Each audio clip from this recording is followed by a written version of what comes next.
Hello and welcome, one and all, back to another broadcast or Unboxed broadcast, where we help leaders unbox the power and the potential of their leadership. Today, we're going to be talking about the leader's responsibility in creating a healthy workplace culture. Stick around. I'm Dr. Robert Davis, family life educator and leadership coach. This is my co-host, R.P. Soriano. Soriano attended Johns Hopkins Carey Business School, worked in the financial industry, and was an international consultant before partnering with me to launch UnBoxed to Lead. Me?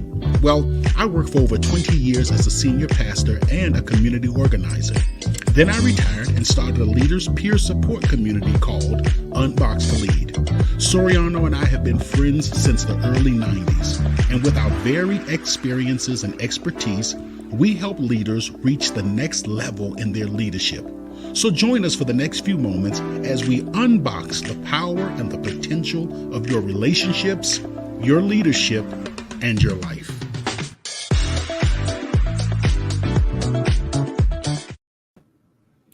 Hello and welcome back, one and all. R.P. Soriano here with the incomparable Dr. Robert Davis. Hey, man, good to be here. I know you're not used to getting those kinds of compliments thrown your way. So every once in a while, I feel I've got to build you up. I'm trying to create what we call a healthy workplace culture. Yes. I'm used to being called an I word, but it's not incomparable. It starts with IMB. Oh, you must be married. Married to my wife. All right, man. Well, here we are. We've had some great shows. At least in my opinion, we have some great shows. The one last week was really, really good with our interview with Beth Yohe. I hope people have had a chance to check that out. I thought it was a really great show. I felt like it was a masterclass in leadership. Did you feel that way? I really did.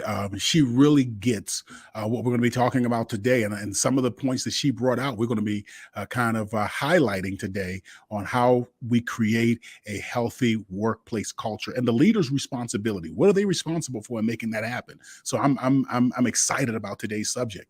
That's great. That's great. Well, I hope if you haven't had a chance to check that broadcast out, be sure to find it. It's on LinkedIn, Facebook, and other platforms.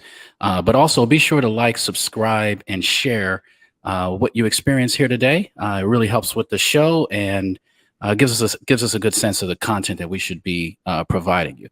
So we're talking about a healthy workplace culture, or the leader's responsibility for a healthy workplace culture. This is becoming a very important topic, especially around the issues of mental health in the workplace. I don't need to go on and on and on about what the world has experienced over the last 3 years, but we all know that things have kind of been turned on their head.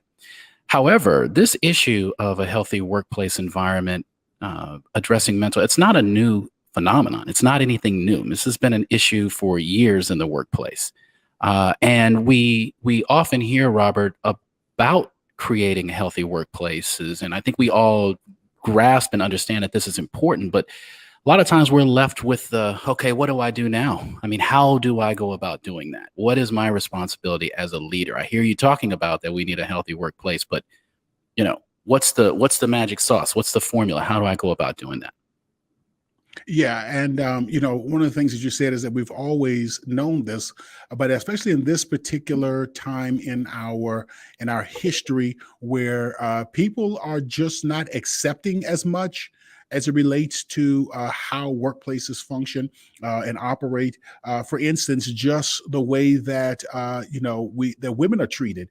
Again, the last time I referenced the Mad Men era, where you could talk to women, treat women, harass and victimize women the way you wanted to. That's just no longer acceptable. And so, I think that for some, there's this paradigm shift. For others, there is this desire to grow and to mature. And then people have additional options. After the Great Resignation that just took place, people are exercising the options. And I think more and more leaders are trying to think through and figure out, what do I need to do to be a catalyst for creating a healthy workplace culture? And I hope that today's subject will assist leaders in that endeavor. Yeah, I hope so too. I think that's the goal here, is to kind of talk through not only the I think the cultural shift that we're seeing, but also the what is involved in culture change, and we're talking about change management here to some degree, right? Yeah. And a lot of that also involves people's unwillingness to change, unwillingness to accept a culture change. So I think we'll kind of push through both of those things: the reality of the current culture, and also the reality of I guess, the holdouts, or the people who, this stuff is not easy. A lot of times people will come to work and they're not expecting to or wanting to change, whether it's technology or whether it's relationships, whatever the case may be. They just kind of want to just be on autopilot and do the work the way that they've done it since they began. They don't want to learn anything new. So that's also something that we have to consider, because culture change is not an easy thing. So what we want to focus on today, if I'm correct, is what is the leader supposed to do? What is the leader's responsibility in not only, I guess, steering the ship, but getting people on the boat, And one of the building things, consensus. I'm sorry about that. One of the things that we also have to take into consideration when we talk about creating a culture is that there are some individuals who will follow the policies and practices that are outlined in the handbook and in the job description, but in their heart they don't actually subscribe to it. One of the things that we're constantly being surprised about is just the level of racism that we still see in our society. I think about the woman who called the police on the bird watcher in New York. Based off of what they described as her job, I am sure that in her workplace, she knew the exact words and the phraseology to say, but in her heart, she had not internalized those principles. And the reason that is important is because too often as leaders, we focus on how do we change the members of our team. And so what I really want us to think about today, and something that we really look at UnBoxed all the way around, is how do I focus on me? How do I focus on the way that I'm showing up, on the way that I am articulating myself, my vision, etc. We can't change others. But the good thing is we can change ourselves, and we can improve how we lead, and we can create a much stronger culture. And to be honest with you, one of the things that will happen, and I know our listeners are ready for us to get into some of these points, but I just want to kind of set this up just a little bit more. One of the things that will happen is when you create a certain culture in the workplace, there are individuals who will remove themselves. I'm just going to be honest with you. Yeah. There are individuals who will not appreciate the direction that the organization is going. And so I just want to say to leaders, even though it's not the main point, you have to be somewhat prepared for somewhat of a resignation within your organization of people who say, hey, listen, I've been able to hide my sexism and racism, xenophobia for all these years. And now, the new culture that you're creating is not going to allow me to continue to do that. Deuces, I'm gone. I don't want to really be a better person. I just want to keep my job, and I'm not going to sit here and take this. So we have to think through some of these things as leaders when we're implementing and when we're making changes within ourselves that will impact the organization.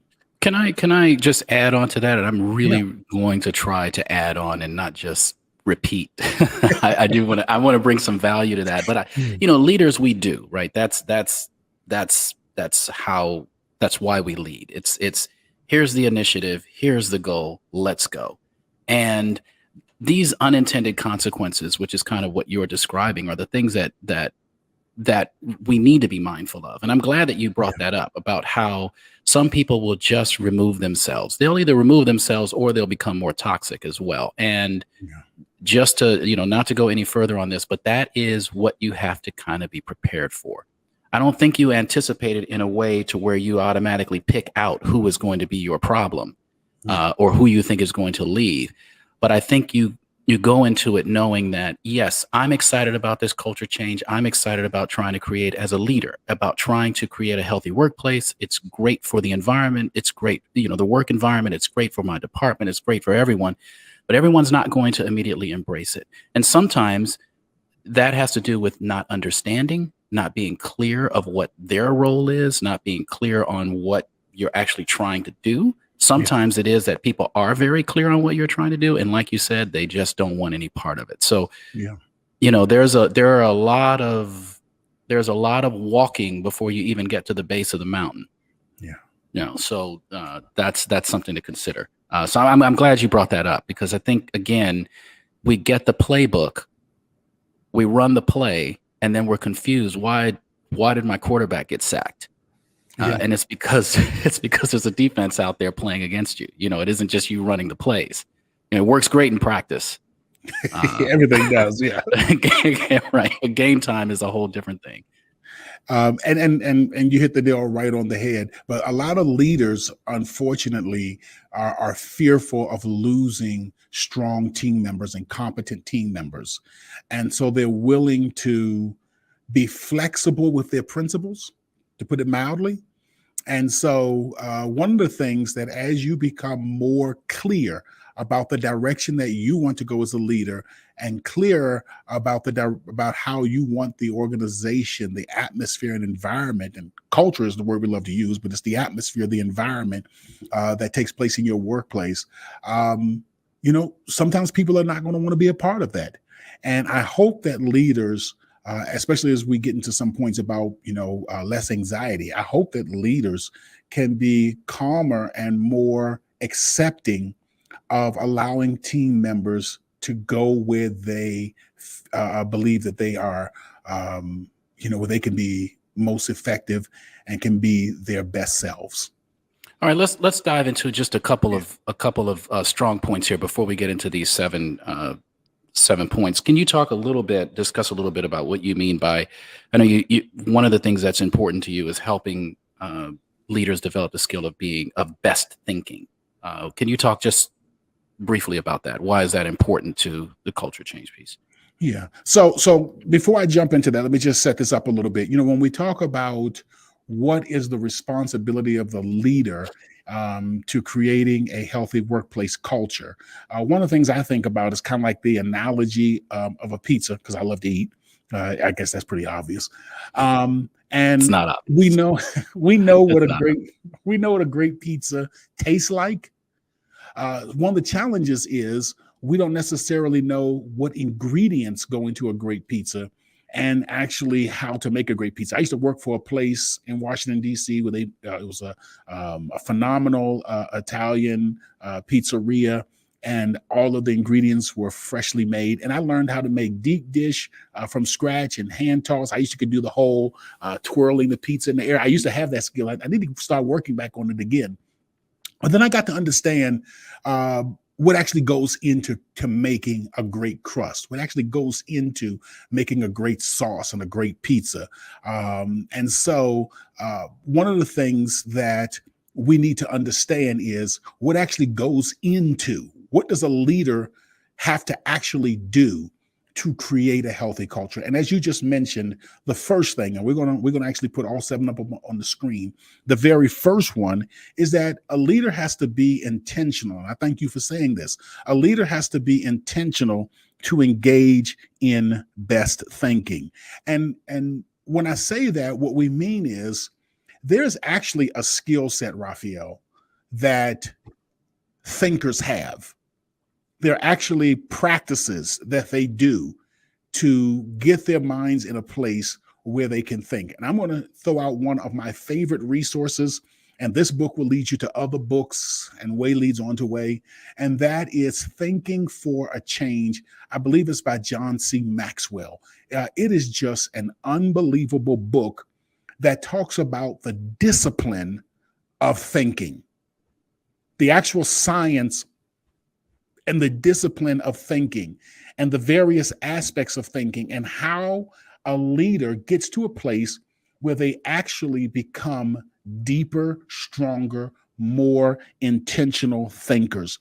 And so if you want to create a healthy workplace culture, one of the things is to actually engage in best thinking, to be intentional, to say, you know what, I want to make sure that I am developing the skills to be a great thinker. And one of the things, Raphael, and you introduced me to this, was the practice of mindfulness. And I remember our conversations, and I'm gonna kind of let you probably elaborate on it a little bit more. But I remember you talking to me about how important meditation was, and how important my practice, the practicing the various skills of mindfulness were in order to improve. And I know you have certain regimens that you use in order to be more mindful. So I'm just going to let you take it over from here.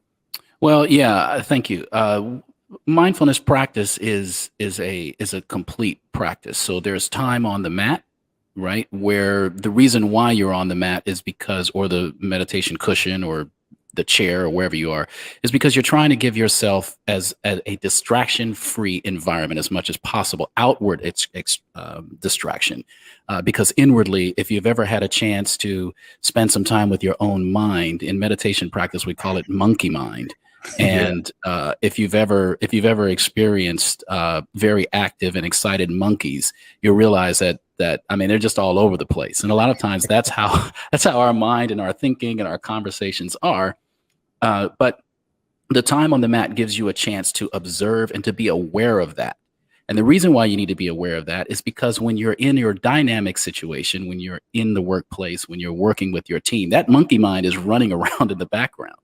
And the first thing you need to realize, you need to be aware of that. You need to know that, wow, when I'm engaging with other people, I still have this kind of way of thinking and internal way of thinking going on. And I need to be aware of when that is happening, and how that is happening. A lot of times it's jumping to conclusions, thinking that you already know what someone is going to say, reading or misreading signals when you're engaging with people. All of these kinds of things happen. But the important thing about mindfulness practice is how it's reps, it's practice, right? So that when you get into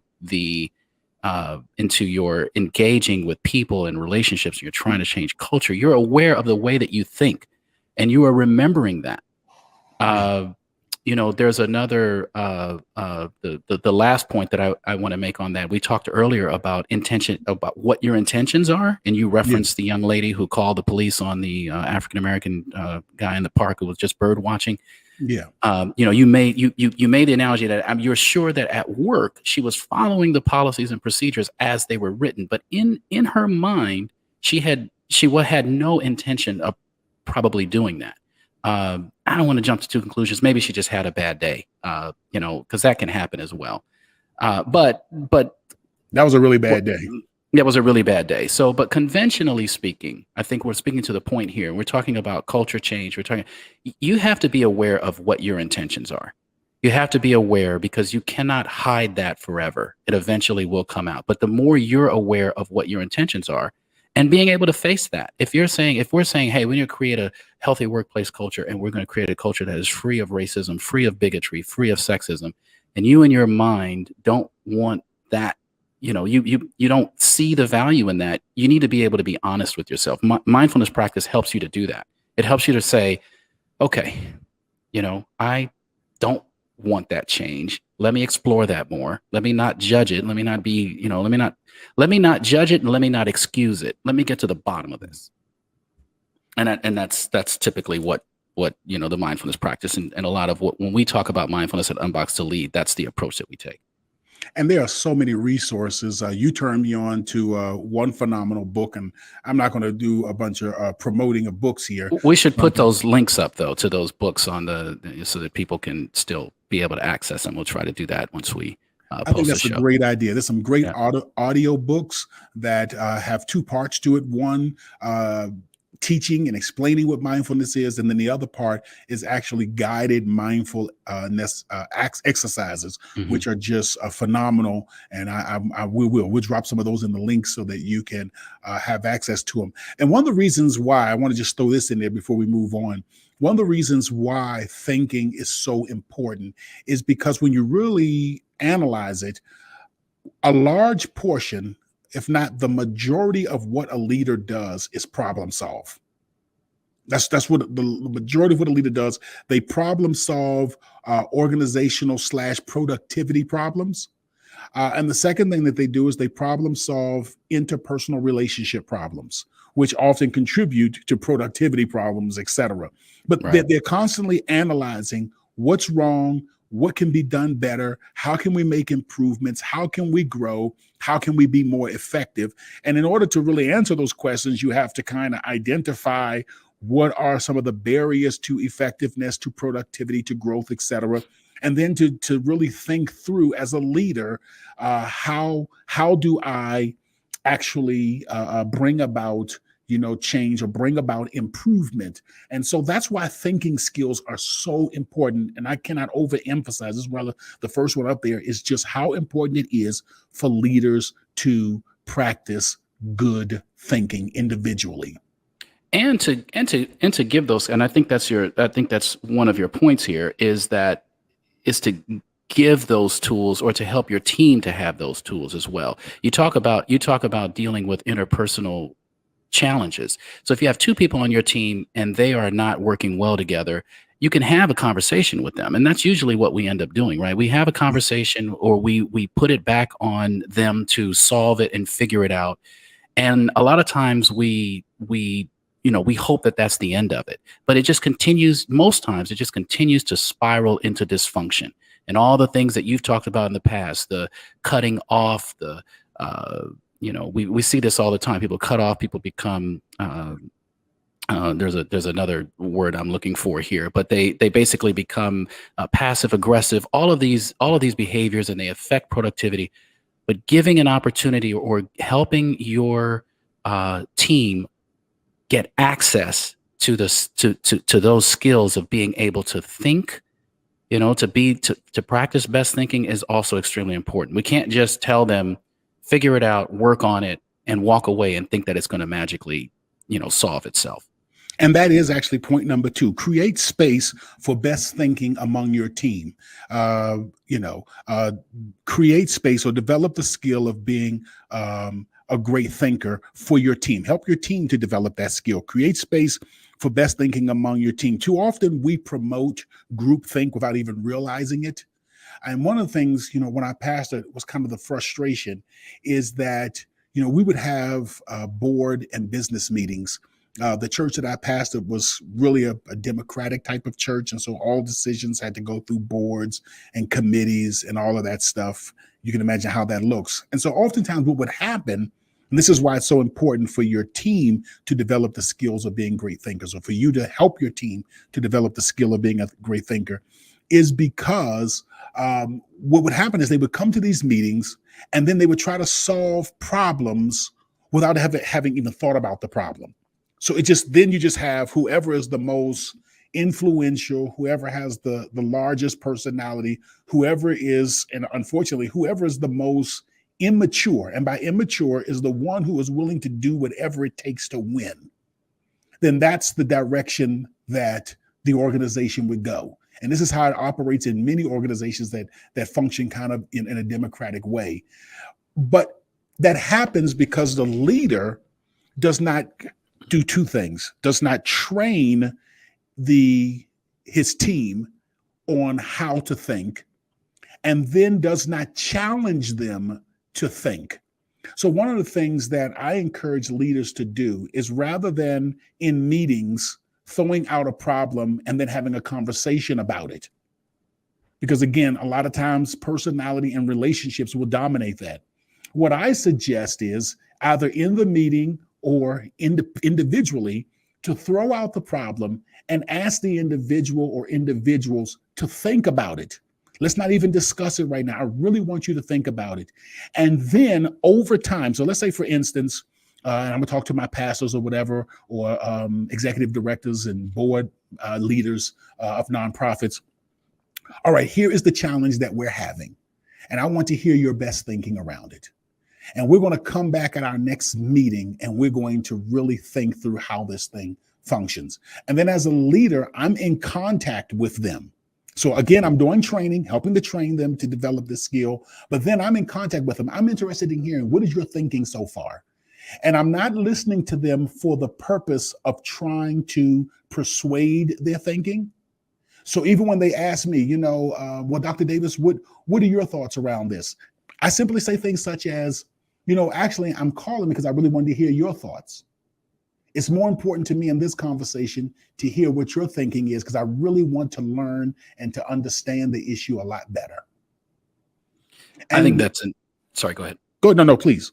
No, I think that is an incredible point that you make, in the sense that you are giving people the opportunity to engage and practice in the skill of thinking. And it also helps because you mentioned this as well, the personality types. A lot of extroverts will be quick to come up with solutions and ideas, and are fine with thinking off the cuff and brainstorming out loud. And for a lot of that personality type, thinking is this process of talking through things, talking it out loud, just running through all kinds of scenarios. But more introverted people take a different approach. They definitely like to kind of sit with this, think about it. They would do better, coming back to the meeting later with their thoughts as they've kind of collected them. So your point is you've got to give people the chance to get in the reps to be better thinkers. And I'm just adding in here that both the extroverted and introverted personality types need that opportunity to especially, I think the extroverts need that opportunity to just sit back and really critically assess and come back at a later time to show that they've been thinking. And another skill set of great leadership is not coming up with the right solutions all the times, but coming up with the right questions. Coming up with the right questions. So, for instance, you put out to the team. Now you're doing that follow up with the team that I was just talking about a moment ago with various team members. You're saying, I want to hear your thinking about it, and they're sharing with you their thinking, and knowing the right questions to ask, not questions that are going to lead them into your thinking, but questions that legitimately will help to clarify for them, so that when we do come back and have that group conversation, and by the way, the group conversation is so important, but those group conversations are best had when individuals have had the opportunity to think, rather than everyone in the room just shooting off the cuff. And like you said, the more dominant personalities, the people who are more extrovert, type A, as we call it, personalities, are the ones that end up, controlling the conversation. But when I'm having those offline conversations, asking, well, one of the things that I was thinking about was, how will that impact the prices of X, Y, and Z? Or how would we then get our insurance down a little bit, at that level that we talked about, we want to pay for insurance. You see where I'm coming from? I'm not telling that they're right or wrong. I'm just asking questions to say, well, how will we consider this? How will that impact the members on the team over here, and things of that. So now asking the right questions will also help to develop stronger thinking skills among our team. So being intentional in our trainings. We train about everything. Sometimes, people get frustrated about all the meetings that we have in various organizations. But one of the trainings that is so valuable is the training of helping people to think. And then as a leader, asking those type of questions that will continue to spark deep thinking among our team. Let's take one more point.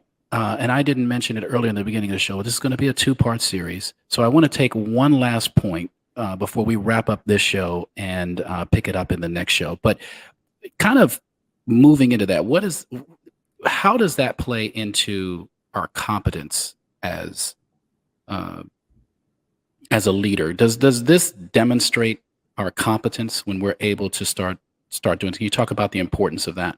Yeah, and so that is the third point. The third point is you are responsible to strive to be as competent in your job as possible. That's right. And I see that there was a little mix up here. I apologize for that, everyone. So create a space for best thinking among your team. Yeah, we dealt with that. So we just dealt with it a little bit, and it's just actually good because now we're 4 in, and we can tackle that and have time for the next show. So let's just jump right into it. Okay, so here we go. Number 4 is strive to be as competent in your job as possible. And one of the things, and that is, and when we talk about competence in your job, it's twofold.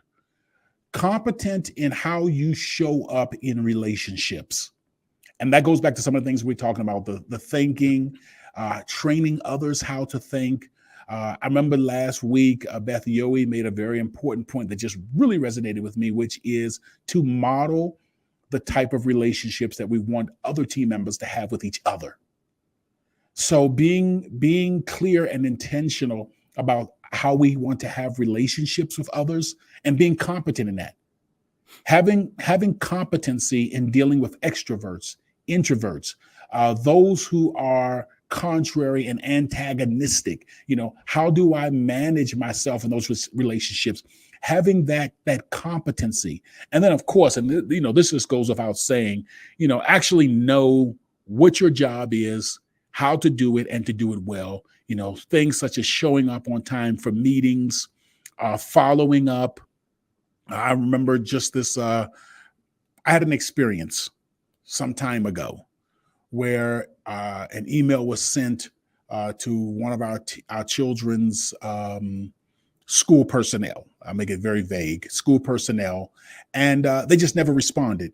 They didn't even respond to say a simple, hey, school is just starting. We've been overwhelmed. They're one of those cut and paste emails that you can send out. School's just starting. We will get back to you as soon as possible. Matter of fact, good thing about most email platforms is you can just make that a auto reply.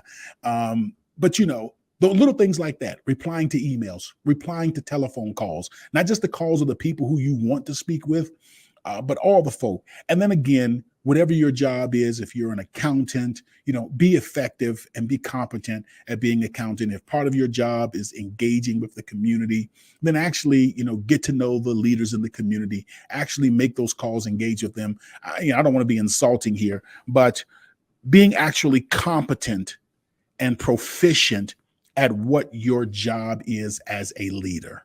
I think there's nothing more debilitating or demoralizing than having to engage with and having to report to a leader who is incompetent in some critical areas. You started off by talking about impersonal relationships, and Beth really made that great point about how you need to model your behavior. So many times in my experience, I have seen where interpersonal relationships on a team just make the lives of those individuals absolutely miserable when they have to come to work, and the leader is not demonstrating competence in dealing with that. And it's just either they don't know how to deal with it, they don't have the skills, or maybe they just have an attitude that's not something that I'm going to deal with. Whatever the case may be, that kind of situation makes people just feel like nothing's ever going to change. The leader doesn't care. They're not going to do anything about it. So even when you get to that point where you're saying, well, I talked to this person and they sent me a very demeaning email. They're always speaking to me in a way to where they think that I'm beneath them. We get back and forth on these, going back and forth. Basically, our egos are getting in the way. And you say, well, you talk to the manager, talk to the leader. Nothing's ever going to change. They don't do anything about it. This sinks more ships in an organization than anything. Develop that competence. It is important that leaders, that you are responsible. I mean, this is my take on it. I am, as a leader, I'm responsible for the happiness and the health of my team. And if I need to be able to be as competent as possible, I can't change them, but I can give them tools and I can model that behavior that I expect for them to, to have with each other as well. And let me just say this last thing, because this is going to really set us up for our next point. And I'll just end right here. In essence, what we're saying with all of these various points is the importance of being a continual learner. One of the things I love about audiobooks is that when you're driving, you can put these books on and listen. I know we like to listen to music and stuff, but man, great leaders are always reading. They're always seeking to become, to learn more. and to be better at what they do. And so when we talk about competence, one of the ways that we increase our competence is by becoming lifelong learners, by never saying I am the best. I have reached I've reached my plateau. I've come to the top of the mountain. I have no further to go. No, but actually being a lifelong learner improves our competency. Learning other areas, outside of what our field is, outside of what we enjoy. I'm doing a lot of history reading now. I don't like history like that, but I want to become more competent. I want to learn how other great leaders thought. I'll never forget when I finished reading the book, Frederick Douglass's autobiography. I just realized how small I was standing next to great giants. But I was inspired to say, you know what? If a former slave could make this type of impact on the world, then I have an opportunity to make an impact on the world as well. But these type of things take place when we read these autobiographies, when we read, relative to our jobs, performances, when we read other material and expand our thinking. It really does help us to be more competent in every area of our executive functioning, as well as our interpersonal relationship functioning. One of my favorite books. I recommend that book to a lot of my white friends as well. The autobiography of Frederick Douglass.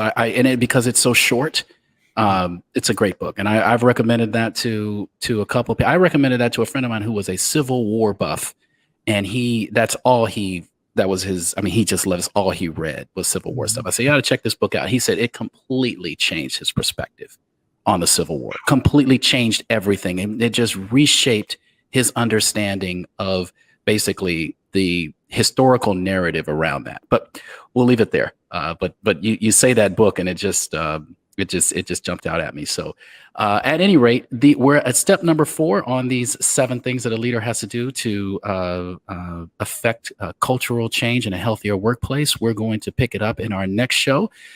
Be sure to visit our website, www.unboxedtolead.com, to learn more about what we do and to find resources around this very topic and learn more about our Leaders Peer Support Community and all the things that we're doing. For Dr. Robert Davis, I'm R.P. Soriano, and we'll see you next time. Take care. UnBoxed provides a full-service Leaders Peer Support Community that helps high-level leaders become more authentic leaders who build healthy workplace cultures and reach their personal life goals. To learn more and discover how we can take your leadership and your life to the next level, please visit our website at unboxedtolead.com. That's unboxed, the number 2, lead.com. Again, that's unboxed, the number 2, to lead.com.